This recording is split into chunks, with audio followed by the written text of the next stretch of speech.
LFP Agri-Training and Entrepreneurial Activation Programs. Food security in South Africa. Despite South Africa being food secure at national level, almost 21.3% of South African households had inadequate or severely inadequate access to food in 2017. This varied by province, the population group of the household head, and by household size. Limpopo and Gauteng recorded the highest number of households with adequate food access, whilst Northwest and Northern Cape recorded the lowest. Households headed by black and mixed-race South Africans were more likely to have inadequate access to food compared to those headed by Indian, Asians and Caucasians. In addition, larger-sized households were more likely to have inadequate access to food compared to smaller-sized households. About 1.7 million households experienced hunger in 2017, of which more than 60% were located in urban areas. Despite being one of the poorest provinces, Limpopo had the smallest percentage of households that reported experiencing hunger. Gauteng is one of the richest provinces in South Africa but had the largest percentage. Gauteng, unlike Limpopo, has a larger urban population. Therefore, most of the households that reported experiencing hunger were located in urban areas. In addition, Gauteng had the lowest amount of households involved in agricultural activities compared to other provinces.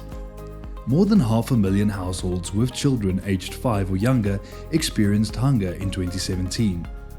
This constitutes 13.1% of the total amount of households with children of this age. Northern Cape and KwaZulu-Natal had the highest amount of such households. The chances of a household experiencing hunger were increased by a higher number of children in that household aged 5 or younger. As expected, the COVID-19 pandemic had a negative impact on the country's food security. This can be attributed to several factors, including reduced and lost income due to company closures and retrenchments. Food and nutrition security policy.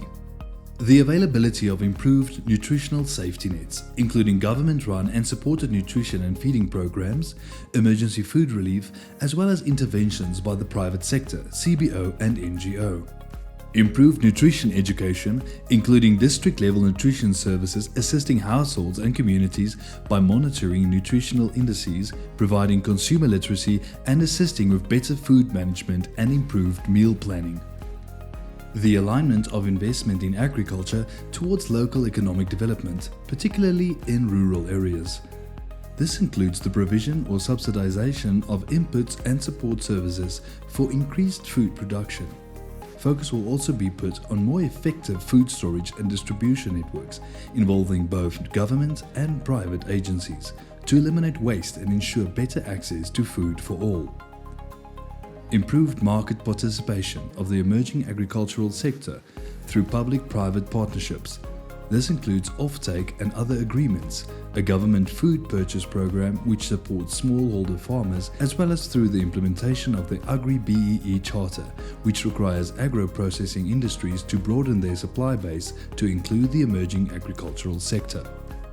Food and nutrition security risk management, including increased investment in research and technology in response to the production challenges the country is currently facing, such as climate change and bioenergy.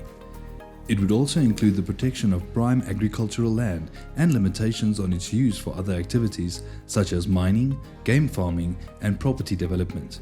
Improved food security information management systems would also be required, with periodic scientific reviews of the country's state of food security.